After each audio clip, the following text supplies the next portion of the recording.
And I date CEOs, entrepreneurs, basically guys who earn 6-7 figures a year. How did I manage to do so? Is it possible to learn this power? The more you value yourself, more high-value men see it. They do not choose a girl who has a low price tag. They choose somebody who knows their price.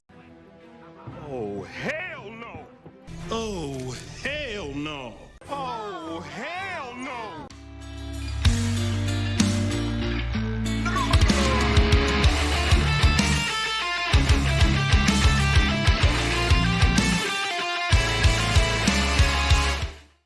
Beautiful ladies and respectful gentlemen, welcome back to yet another video, guys. Another one. They just don't stop coming and they don't stop coming, guys. So without further ado, let's get to this woman that you saw in the intro. And for our Reddit story, will it be the cringiest crap you've ever seen? Will it be something informative? Will it be something, a woman making the worst dating choices of her life? Well, stick around and find out, gentlemen. Now let's get started. I'm tired of this question, but okay, let's talk about it. How are my standards are so high while being an ugly girl? Yeah, I guess that's the most common question on my TikTok. Because I'm a Slavic girl and I usually talk about my high dating standards. And as you can see, I'm not like a model. People from my TikTok comment on my nose, my teeth, my eyes, my weight. So often. But still my dating life is much better than theirs. And I date CEOs, entrepreneurs, basically guys who earn 6-7 figures a year. Yeah, I'll have a bunch of bullcrap for $500. Yeah, guys, nobody believes this. She's not dating the guys who make 7 figures, alright? Okay, it's equally as credible, what she said, to me saying to you right now that I'm dating Sydney Sweeney, alright? It's just not the case. But anyways, regardless, let's hear what she has to say. How did you manage to date the 7-figure guys?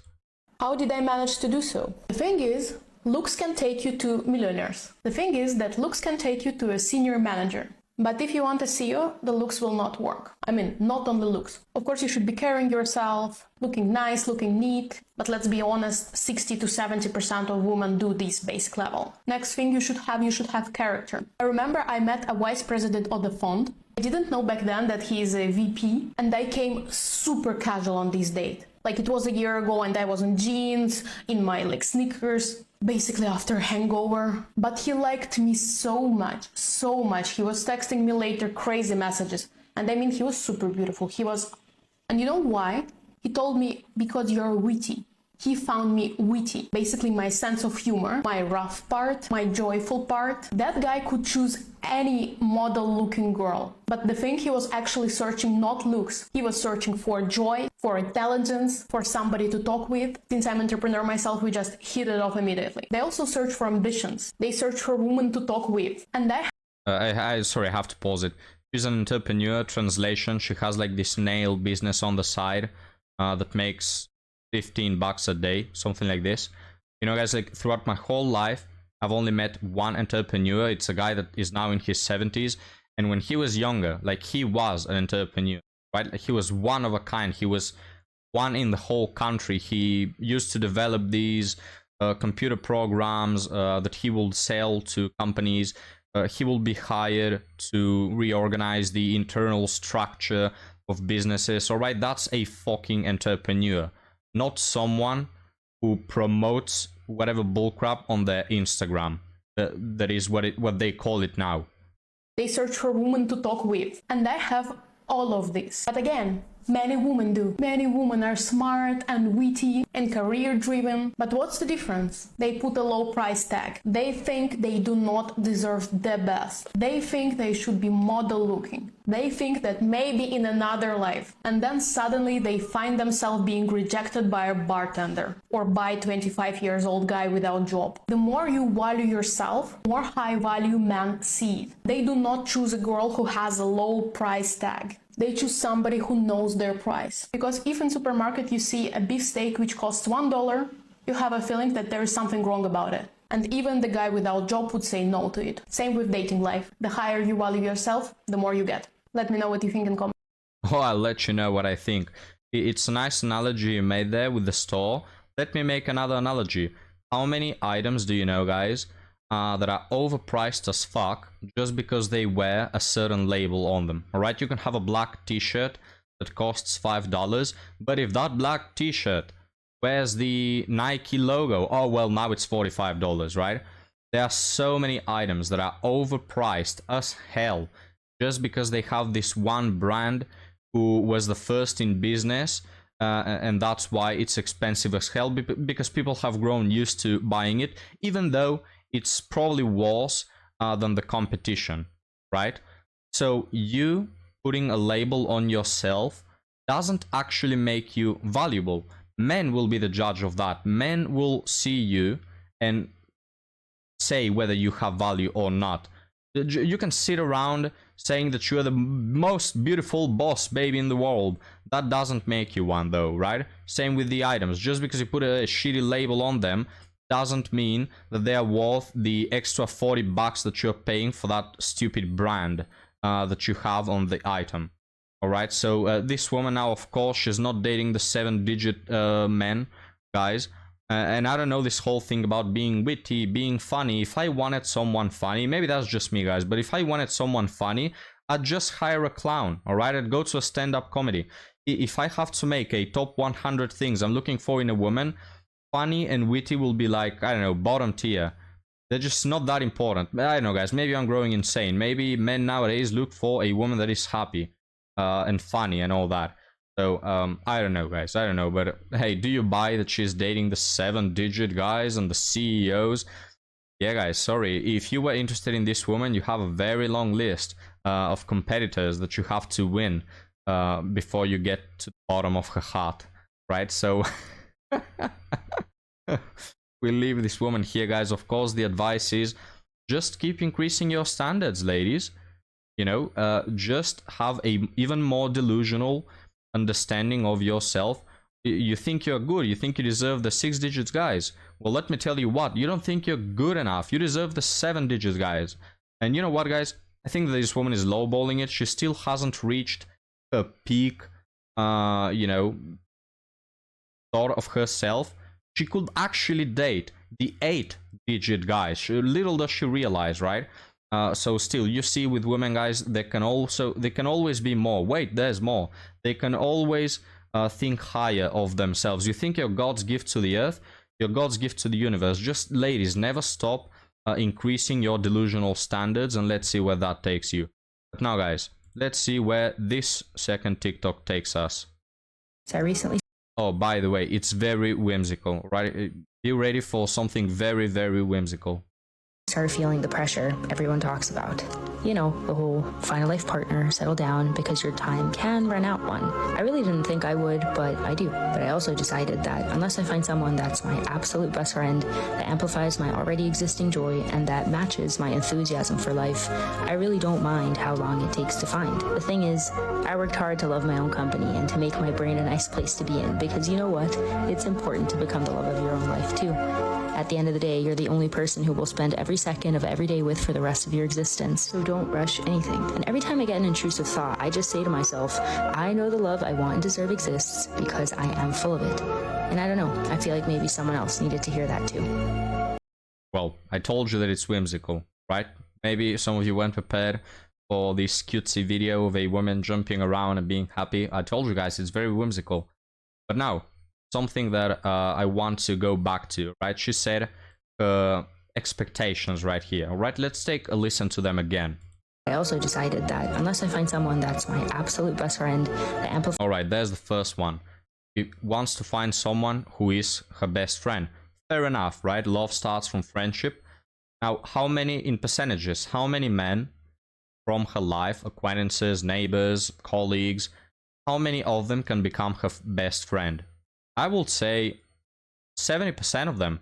They get to know each other. If they actually spend time with each other, she could become best friends with 70% of the men she knows. But let's say that some of them are not compatible, and even though she may become their best friend, they will not be compatible for a relationship. All right, let's bring the number down to 50, right? I think 50% is a nice number. You can become best friends with a lot of people if you actually spend the time with them. So let's see the second one. And here it is, someone who amplifies my already existing joy. We just keep the number at 50%, all right? A lot of men can do that. A lot of men can do very nice things for you and take you in nice places and amplify a lot of things, all right? So again, this is like a very wide, just using the wide brush to mention a criteria that really doesn't say anything. What does it mean to amplify someone's already existing joy?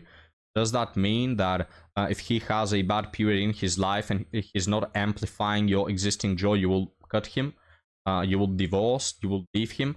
What does it mean? Specify a little. Do we have a certain, I don't know, end goal that we must meet? How, with what percentage we must amplify your existing joy? It's like this very, guys, very wide, I know, preference that doesn't really tell you anything. So again, this could be everybody. Everybody could amplify her existing joy. So let's move on to the third and last one, all right? These are the things she mentions. My already existing joy and that matches my enthusiasm. Okay, someone that matches her enthusiasm for life. Again, everybody can do that. Let's say that out of these 50%, I don't know, let's say that 10% of these men are very depressed, have this pessimistic view of life. All right, that leaves you with 40% of the men you know. Can they meet all these three criteria? So why exactly are you single? We can find a man that can become your best friend. We can find a man that amplifies your joy, and we can find a man that matches your enthusiasm for life. These are very easy things to achieve, and most men in your life achieve them, yet you are single. So what is the deal here, guys? And don't get me wrong, I'm very happy that women have their little funny preferences and they want to find the best suitor. Absolutely happy for that. If I had a daughter, that's what I'd wish for her to, you know, want to find a guy that matches her energy and whatever not. I'd want to find for her to find a guy that brings her up in life. Absolutely, don't get me wrong. Point is, the thing I wouldn't want from my daughter is to end up 30 and single, right? That's what I wouldn't want. I wouldn't want my daughter to end up 40 and single, like a lot of these women do, because with a lot of these women, guys, they may try to put it in this light as, oh, I'm just a cutesy little girl trying to find my way in the universe.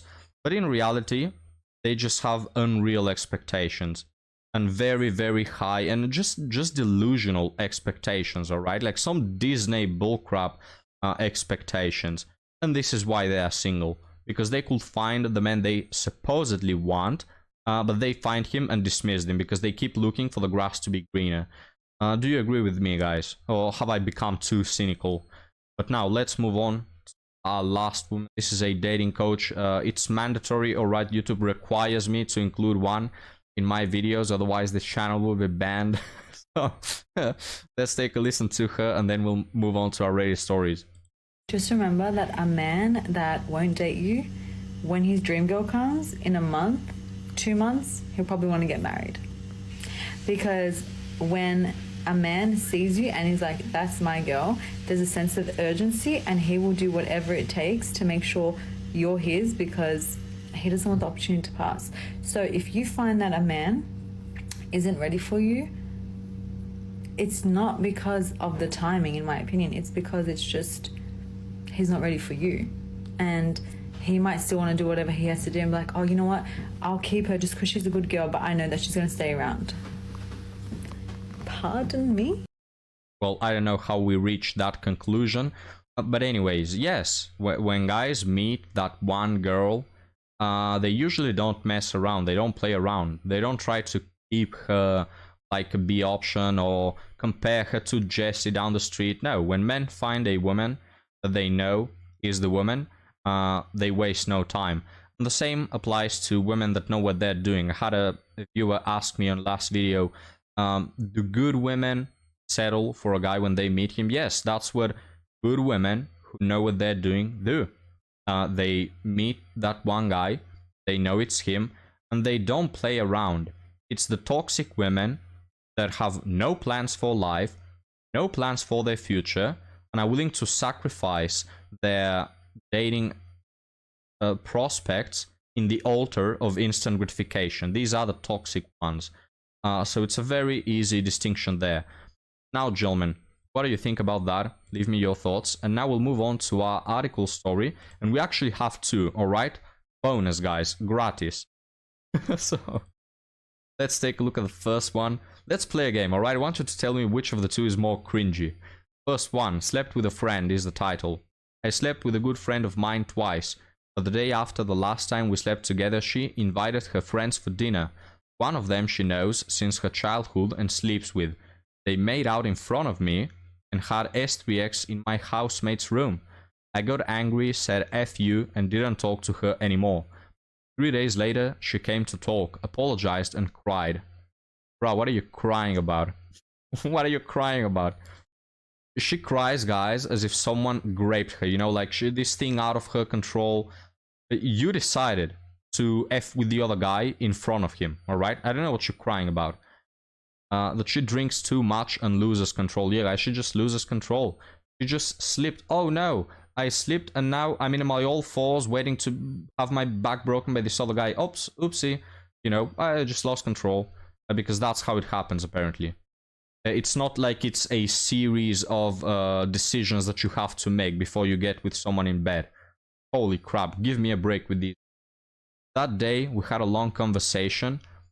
First mistake. And went out and watched a movie at night. Yeah, because that's what you do with people who literally F in front of you.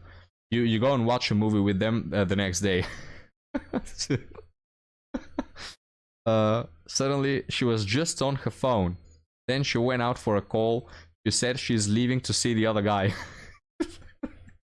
How many times do they need to spit on your face before you grow some personality and some backbone? She messaged me that I shouldn't take it personal. He has mental issues at the moment. I messaged her, I take it personal, and that she prefers going to him, especially after the fight.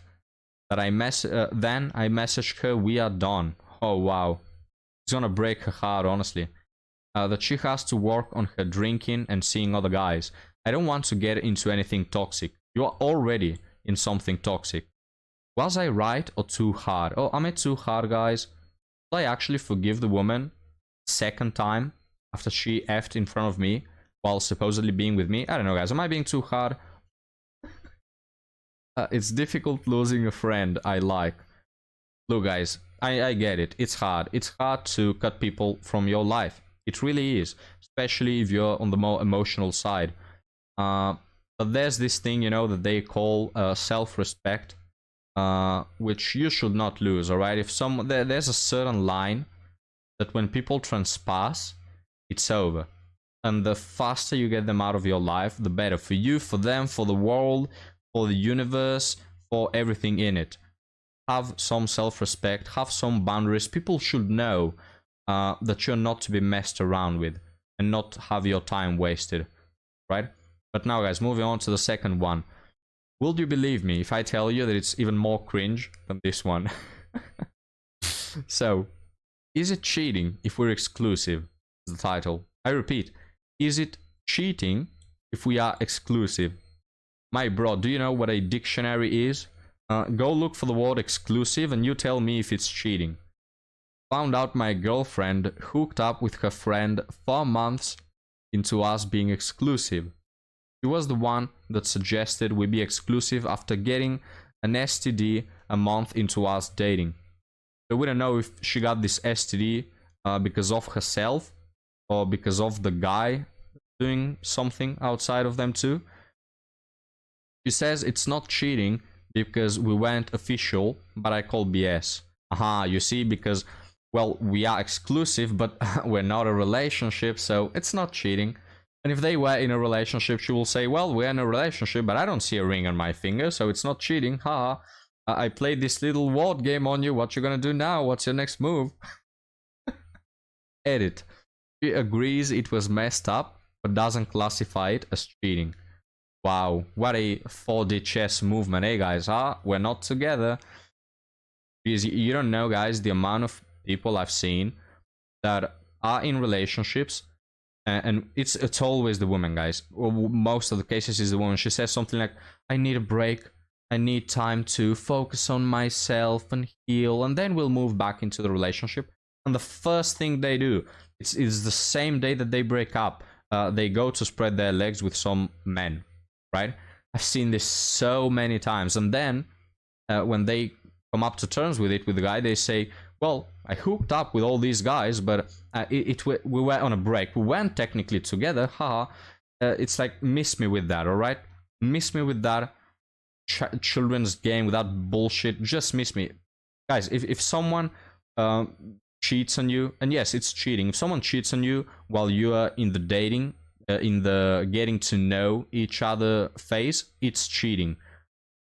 Regardless of what you are, even if the woman is dating multiple men, that is cheating. Like, you are supposed to be interested in me, you are supposed to be getting to know me, and on the backside you're dating all these other guys. For me, that's cheating. If you are in a relationship, whatever it may be, and she says, oh, I cheated, but well, we weren't technically married, or we weren't this, they always try to you know, level up the level of commitment that they need in order to not spread their legs like a 3 or 4. Miss me with that.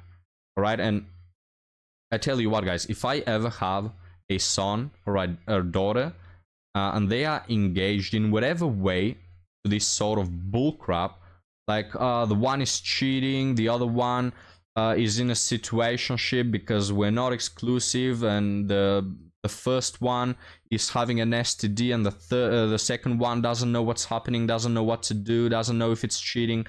I will just, you know, admit to myself that I did a terrible job as a father. And then I'd probably disown them. No, I probably wouldn't, but the point is, guys, all these people just have very, very poor relationships with their families, all right? If you have a good father figure and a good mother figure, you wouldn't be involved in all this tomfoolery, all this bullcrap, right? And a lot of the women we see on the channel, they come from places where, in most of the instances, they don't have a father figure, all right? Because when you receive the proper education, the proper moral background, you really are not involved in all this bullcrap, guys. Oh, is it cheating? Am I being too harsh? Or, you know, being mad at the person who effed somebody else in front of my eyes? I don't know, guys. Jeez, you know, enough for today, guys. Enough for today. Your 4,000-year-old mommy needs to take a deserved rest after witnessing this cringe. And I believe so do you guys. So leave me your thoughts down below, and I'll be happy to see you next time, guys. Thank you for joining me and Ampu.